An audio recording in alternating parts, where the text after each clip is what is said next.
aujourd'hui.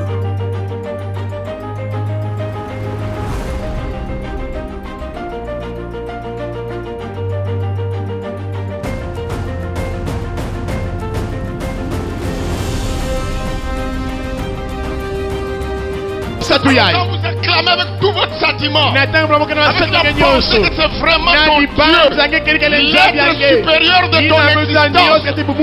Alléluia. Alléluia. Et que tu lui parles avec toutes ces énergies. Aujourd'hui.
Ici-bas, nous souffrons.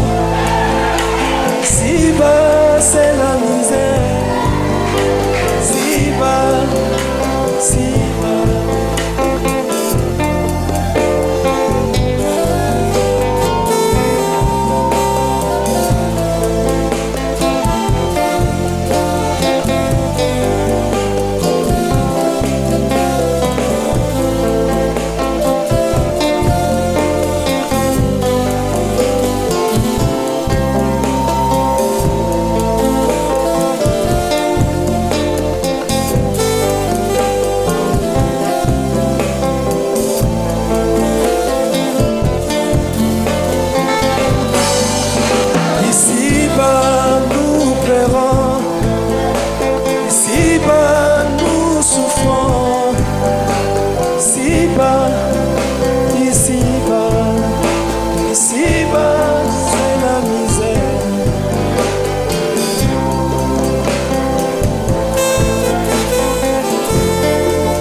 Nous sommes haïs des hommes, nos espoirs, mes frères, rencontrent opposition.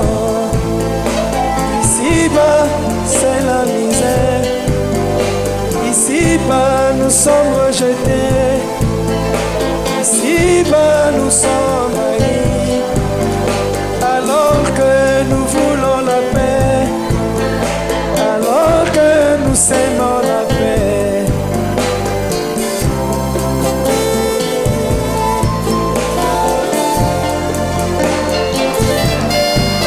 Et ici-bas, nous pleurons.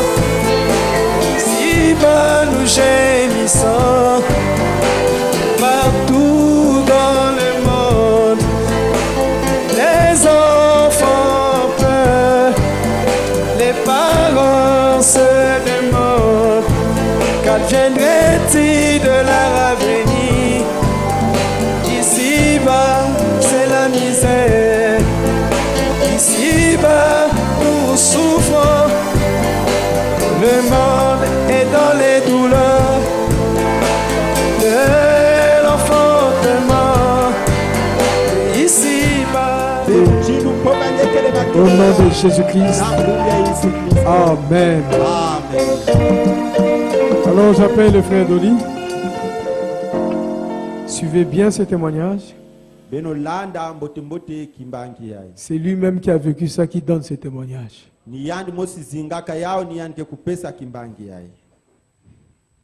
Vous allez comprendre que c'est lié aussi à l'enseignement.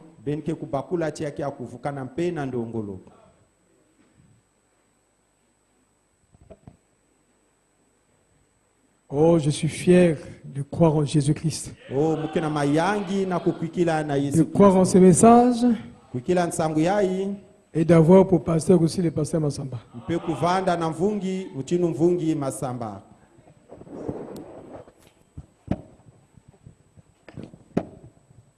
Que Dieu bénisse. Je veux témoigner la grâce que Dieu m'a accordée et comment est-ce que j'ai cru ce message. Au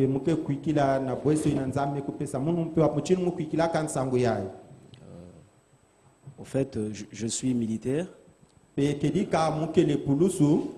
y a très longtemps que qu'on m'invitait à l'église La Pierre de Fête parce que dans ce temps, je n'ai pas encore cru.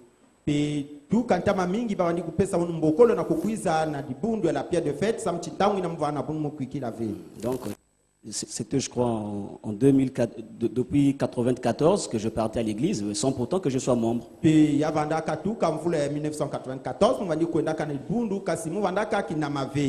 Donc, il est arrivé, pendant que j'étais militaire, j'ai évolué dans un groupe d'intervention.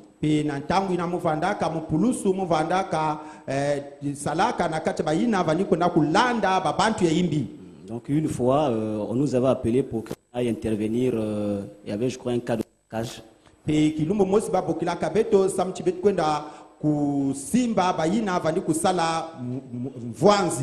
C'était autour de 23 heures. Donc il fallait se dépêcher maintenant. Donc on roulait au moins, je pense, je crois à 140 ou 120 à l'heure. Donc quand nous sommes arrivés vers la commune de Mungali, alors la BG a fait tonneau. Alors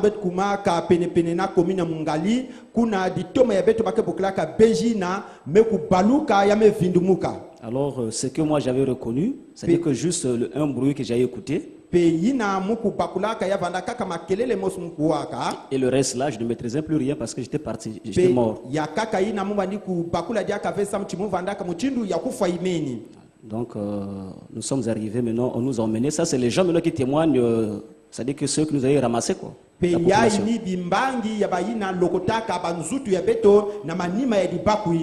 Donc on nous avait pris, il y avait déjà 2 qui étaient morts sur place. Donc il y avait moi et il y avait un soldat. Quand ils nous ont emmenés à l'hôpital militaire, ceux qui étaient graves, de cas graves, étaient dans une salle de réanimation.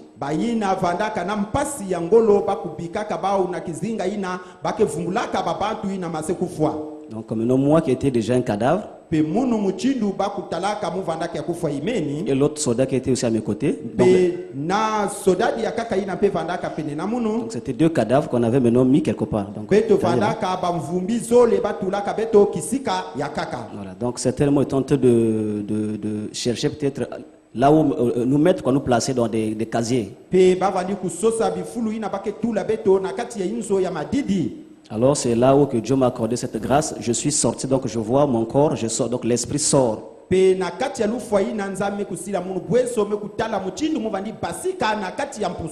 je pouvais revoir mon corps étalé là. Alors là je suis sorti. Et quand on sort, on ne sent plus les sentiments que j'ai des bien-aimés ici, tout ça. Non, il n'y en a plus.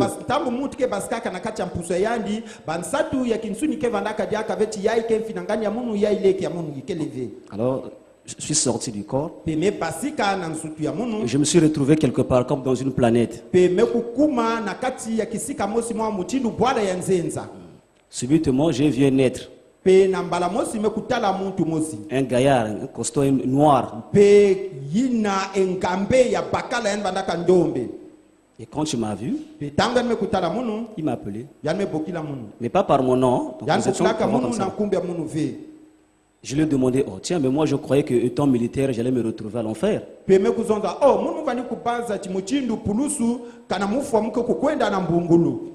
il me demande, mais comment tu te trouves ici? Je lui ai dit, ben, apparemment c'est bon par rapport à là où j'étais avant.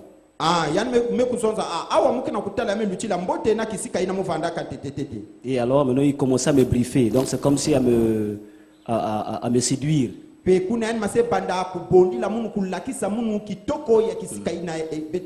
Donc il me dit, si quelqu'un vient ici pour te dire qu'il puisse t'emmener, tu vas refuser. Je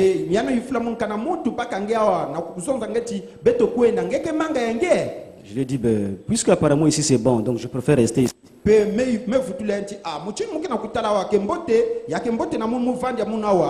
Pendant qu'on causait, nous étions en face comme ça debout.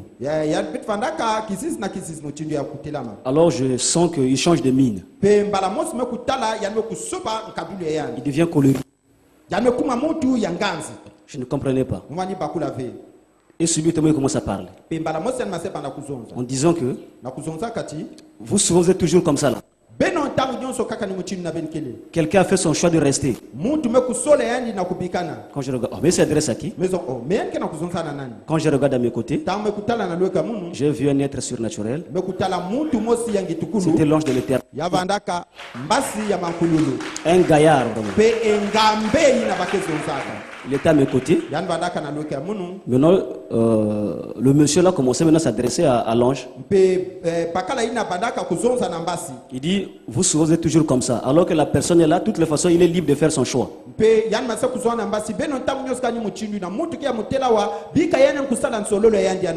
Il s'avère que lui m'avait déjà parlé que je puisse rester.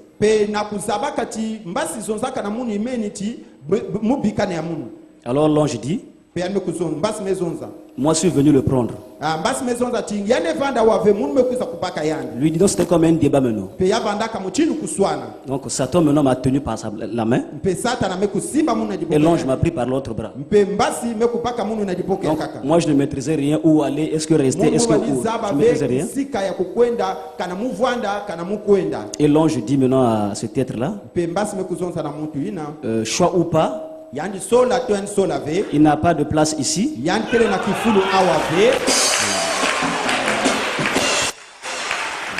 Donc je suis venu pour le prendre. Alors c'est là qui m'a ravi par la force. Donc il m'a ravi, il pousse le monsieur là. Et il m'a pris. On s'est déplacé, c'est que même le message nous a dit, c'est-à-dire que quand tu voulais te rendre un exemple à Mongali, donc on s'est déplacé comme dans les airs. Hein, donc l'ange là me tenait. Après on s'est retrouvé quelque part encore. C'est encore plus mieux que là où nous étions.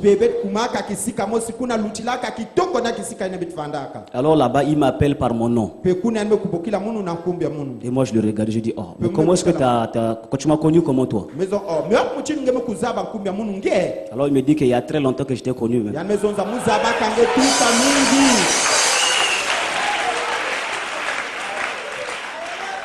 Et c'est là que je commençais à le demander. Mais là où j'étais, c'était où d'abord? Quand il me dit, quand tu étais debout, qu'est-ce que tu sentais là où tu étais?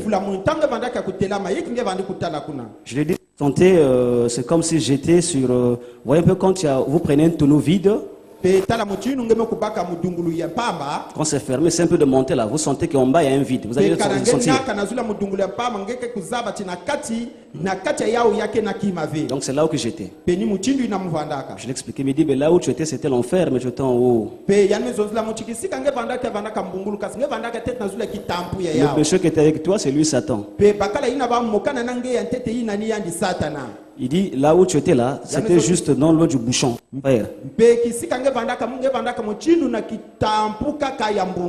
Donc, ce que lui voulait, c'était que te convaincre et après, il devrait ouvrir le bouchon et t'introduire.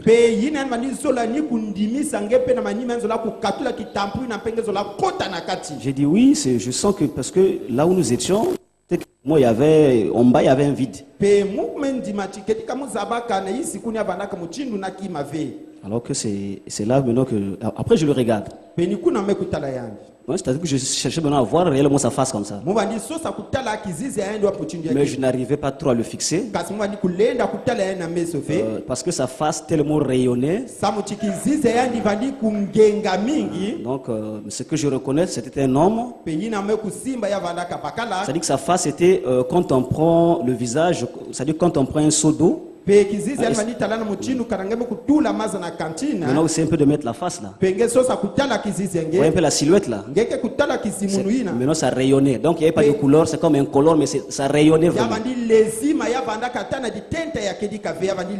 Voilà. Alors maintenant, il m'emmène encore quelque part. Je dis, oh, mais ici encore, c'est plus beau qu'avant là-bas.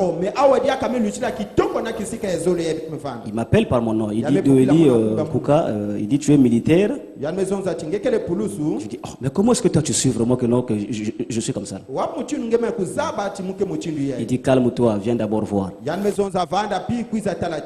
Mes frères et sœurs, tout ce qu'on fait ici, toute la vie, hein, que vous pouvez faire 100 ans, je sais pas, 150 ans, c'est au moins dans, je peux dire, dans quelques tiers, c'est sûrement qu'on va vous faire revoir votre vie.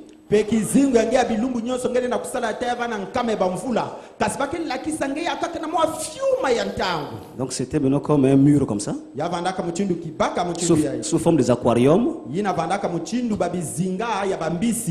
L'autre aquarium, c'est-à-dire que des bouteilles et on a mis de l'eau hein, sous forme d'aquarium.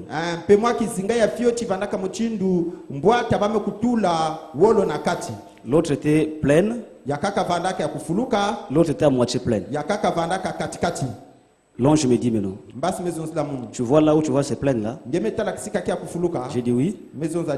Il dit tu es militaire mais le comportement ça va. Il dit maintenant là, est-ce que tu vois? Je dis oui. Il dit tu ne pries pas. Je dis oh. Et évidemment, j'avais reconnu, c'est-à-dire que c'est l'eau, mais vous reconnaissez maintenant vos actes. Je lui ai dit, oh, mais là, moi, j'avais déjà réparé, non? Il dit, si tu avais réparé, tu ne devrais plus voir ça ici, là. Je lui ai dit, oh bon, c'est pas grave, attends rapidement que j'aille réparer.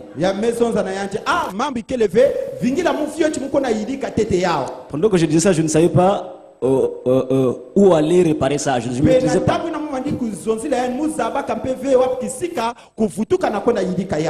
Et lui me regarde et sourit. Il dit, pourquoi tu es pressé? Il dit, viens encore. Il m'emmène encore quelque part. Il m'a dit, regarde. Quand je lève les yeux, je vois les âmes qui partent à l'enfer. Je ne sais pas si vous avez déjà vécu la nuit quand ça tire. Quand il y a des rafales la nuit là. Donc les cartouches sortent comme c'est-à-dire comme des lumières quoi.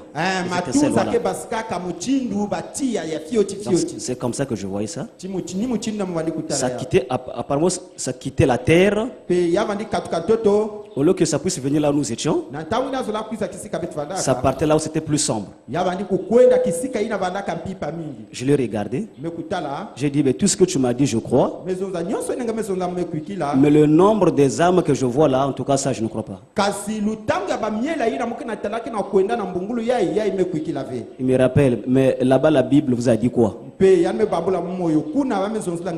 J'ai dit, la Bible a dit qu'il y aurait plus d'âmes à l'enfer qu'au ciel.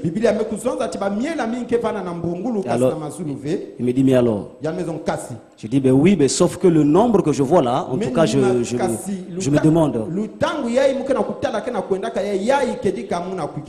Alors, subitement, je vois maintenant la personne qui était décédée avec moi. Il était un soldat. Il partait en enfer. Je regardais. Je dis, oh, mais là, c'est un tel. Il dit, oui, il est parti. Alors là, je commence à prendre ça encore au sérieux encore. Je dis, oh, donc il est parti. Il dit, oui, il est parti. Il me dit, bon, viens encore. On s'est encore rendu quelque part. Il m'a parlé, il m'a instruit sur beaucoup de choses. Il m'a dit que, bon, toutefois, quand tu aurais besoin de moi, je serai toujours là. Alors, pendant qu'on parlait, nous étions devant un mur comme ça. Je lui dis, mais moi je vais rentrer dedans là. Il dit, non, tu ne peux pas rentrer pour l'heure. Je dis, oh, mais pourtant tu m'as emmené partout. Je veux aussi visiter la pièce là. Il dit, non, si tu entres là, tu vas voir les saints. Mais pour l'heure, il repart d'abord. Pendant qu'il me parlait, il m'a tenu sur la tête. Il me pousse. Quand tu me pousses maintenant, là où était le corps, je commençais à parler. Quand je parlais, il y avait du sang partout. J'ai même des dents cassées ici. Ici là c'était foutu. Ici là c'était déchiré. Là j'avais de double fracture mandibulaire. Jusqu'au bras, il y a même quelques cicatrices qui sont restées. Donc pendant que je parlais, je disais que ne pleurez pas, ça va marcher. Alors je ne savais même pas ce que je disais. Maintenant là, pendant que maintenant on me prend pour m'amener dans la salle de réanimation, là-bas j'ai encore eu cette grâce. Il y avait un monsieur, là aussi moi je ne l'ai pas vu, qui appelle maintenant ma femme avec son téléphone. Quand il appelle, il dit que madame, il y a votre frère qui a fait un accident. Donc venez à l'hôpital militaire. Cette femme maintenant appelle mon papa. Ils arrivent à l'hôpital. Maintenant nous étions sécurisés par des militaires en armes. Donc il n'y avait pas l'accès que vous puissiez venir nous visiter. Alors mes chefs maintenant ils trompent maintenant la femme. Ils disent que parmi ceux qui ont fait l'accident, le contraire chez toi, ton mari est même mieux que les autres.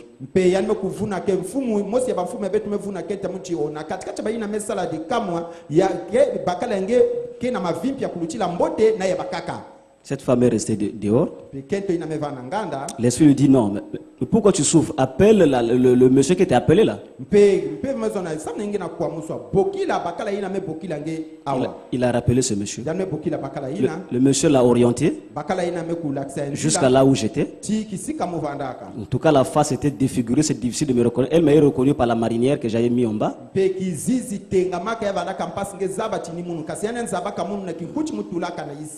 Maintenant, quand elle était devant moi, le monsieur en question dit il est là, ton frère est là. Jusqu'à ce que maintenant nous a réanimé le reste là, tout ça, parce que j'ai perdu l'autre là, conscience. Donc ça c'est le lendemain maintenant qu'elle m'a témoigné ça, qu'il y a un monsieur qui m'avait appelé. Je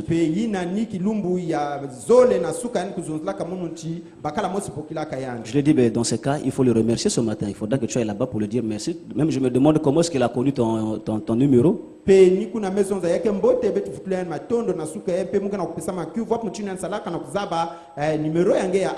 Alors quand elle est allée maintenant là où dans la salle qu'on m'avait montré là, on l'a jamais revu jusqu'à aujourd'hui ce méchant question.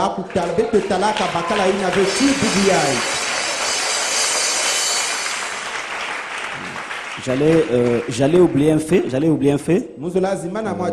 Le monsieur en question, pendant qu'on m'a mis dans la salle de réanimation avec des perfusions partout,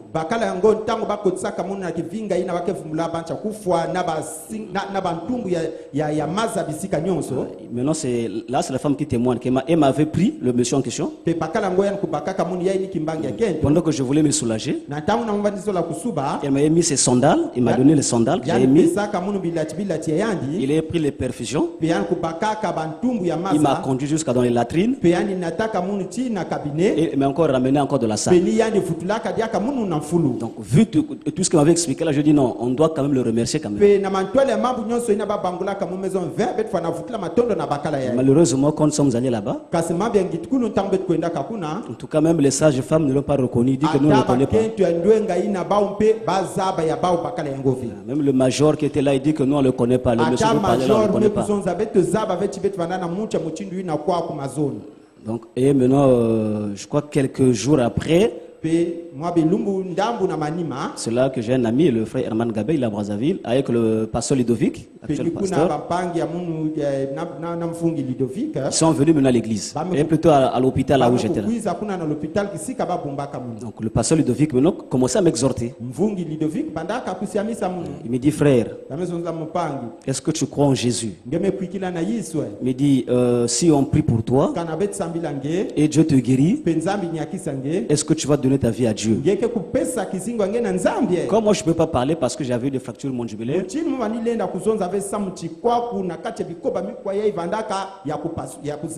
alors quand je le regardais, je riais seulement.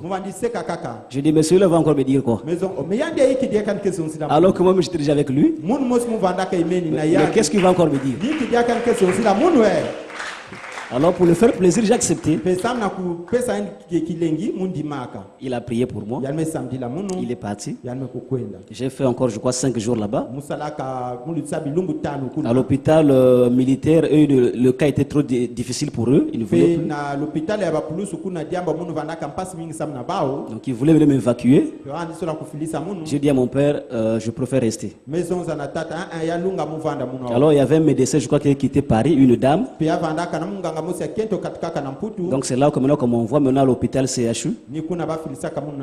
D'abord à l'hôpital militaire, on me dit, on dit, vu ton cas là, l'unique solution, on doit déchirer ici, et de l'autre côté, placer des fers et visser. J'ai dit à mon père, si au fond ça, je préfère quitter la terre. Parce que ce serait comme un monstre. J'ai dit ça, en tout cas, ça ne passe pas. On dit donc, dans ce cas, on vous sort d'ici. J'ai dit oui. Donc, on nous a maintenant sortis. Et c'est là que nous sommes allés maintenant, on partait dans l'hôpital CHU. Donc quand nous arrivés, je tentais de surveiller, je me suis dit, on m'a dit, l'unique solution c'est de déchirer ici. Donc je tentais de sauver la dame là. Elle met l'anesthésie, elle a mis, je crois, en bas, ça a marché, l'anesthésie. Et en haut, ça n'a pas marché. Donc quand on est en train de coudre là, vous sentez le mal quoi. On a mis des prothèses d'ici jusqu'en bas aussi. Et ils ont mis des élastiques. Donc toute la bouche était fermée. Sauf que ça dit que là où les dents sont cassées, là, il y a des dents cassées là. Donc s'il fallait manger, c'est là que je prenais du jus. Donc je mets la paille. C'est là que je tirais le donc le jour je pouvais prendre au moins 4 jus. Et ça a fait 2 mois. Alors quand nous sommes repartis à l'hôpital, après ils ont enlevé les protèges là. Quelques jours après, c'était encore plus grave. J'étais seul dans la chambre. Non, j'étais d'abord dehors, pardon, avec des gens. Je sentais maintenant l'odeur qu'on parfume les cadavres là. Alors je me suis dit, ah mais qu'est-ce que je sens? Quelque chose me dit, va dans la chambre. Je vais dans la chambre. Quand je rentre, une voix me dit, c'est-à-dire, ne t'allonge pas. Si tu t'allonges, tu vas mourir. Donc j'étais maintenant entre le marteau et l'enclume, donc 2 voix. L'autre me dit, va te reposer. L'autre me dit, si tu t'allonges, tu vas partir. Je suis resté tranquille dans la chambre debout. Alors quelque chose me dit, j'ai dit, je dois prendre une fourchette. Je suis reparti au salon, j'ai pris une fourchette. Alors c'est là que j'avais comme défoncé la bouche maintenant. Il y avait des purées qu'on avait mis à côté là, je ne sais pas si c'est le purée d'avocat comme ça là. Parce que je ne pouvais pas manger, que ce soit même le pain, ça ne peut pas passer. Donc je suis rentré maintenant avec le purée en question dans la chambre. J'ai défoncé la bouche, c'est que j'ai ouvert maintenant. J'ai introduit, je crois, quelques cuillères. C'est-à-dire quand j'ai avalé, je sentais que, c'est-à-dire quand ça circulait là, vous sentez jusqu'à ce que quand ça arrive à l'estomac. Alors laissez-moi dire, repars maintenant au salon. J'ai senti maintenant comme une force. J'étais maintenant au salon. Et quelques jours après encore, c'était encore le pire. Parce qu'on m'avait dit, il y avait même eu j'avais eu, comment on appelle, l'hémorragie interne.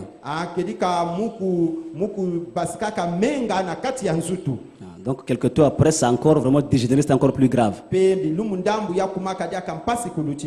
Pendant que je souffrais cette nuit-là, je sentais que je commençais à quitter la terre.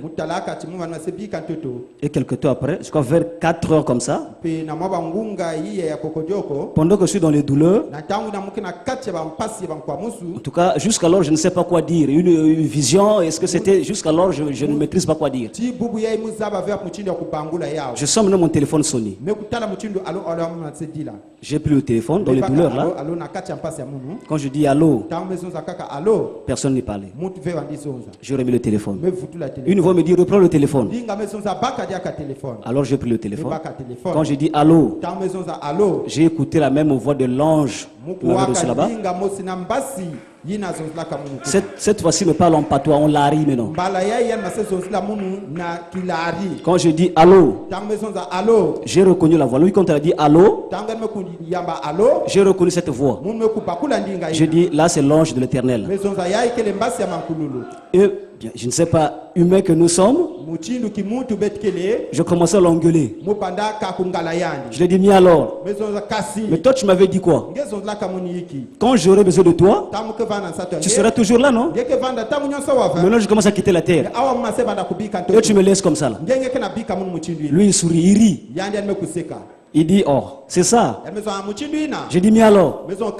Il dit, maintenant que je te parle, tu es guéri.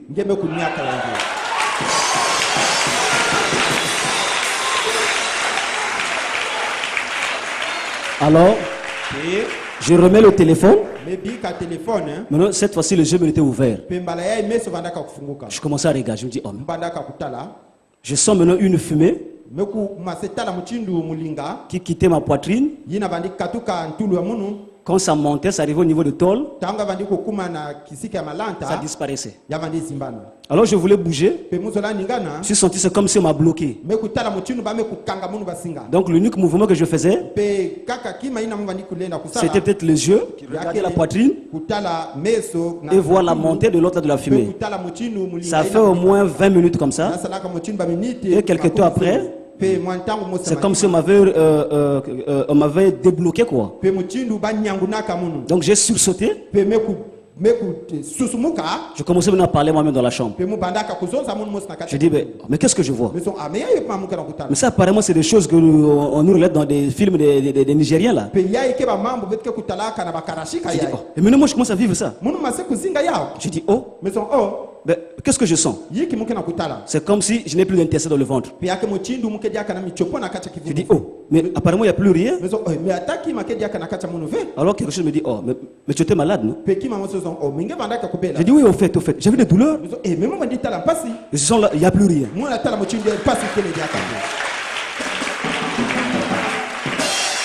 Alors c'est comme ça que j'ai commencé à jubiler. Je commençais à jubiler. Et c'est comme ça que Dieu m'a guéri. Alors puisque j'avais fait 2 ans à la maison, je ne travaillais plus. Alors quand Dieu m'a guéri, une fois je suis sorti au salon, je suis resté là tranquille. J'ai pris, je crois que j'avais un stylo et un crayon comme ça. J'ai dit à compter d'aujourd'hui, avec la boisson c'est fini. À compter d'aujourd'hui, je dois payer ma dîme. À compter d'aujourd'hui, je dois aller à l'église maintenant. Alors c'est là où que maintenant, Je me rappelle du songe que j'avais fait, je crois, quand j'étais au collège. Quand j'étais au collège, j'ai un ami, je crois beaucoup de frères le connaissent, le frère Herman Gabel. Donc lui souvent m'invitait à l'église. Moi je le prenais pour un papa, quoi. C'est-à-dire pour qu'il a déjà dépassé même je ne sais pas quoi. Ce qui était curieux, puisque je faisais les arts martiaux, je ne voulais pas qu'on touche à ses frères.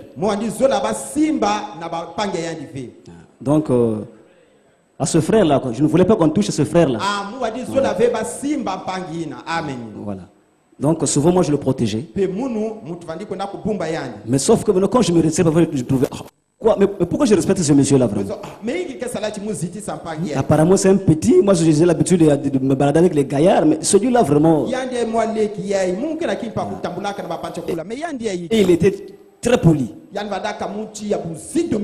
C'est-à-dire que peu importe la colère, il m'affaiblissait toujours. Donc pendant que après les cours, je partais me changer à la maison, mettre le kimono, la tenue de l'autre du sport.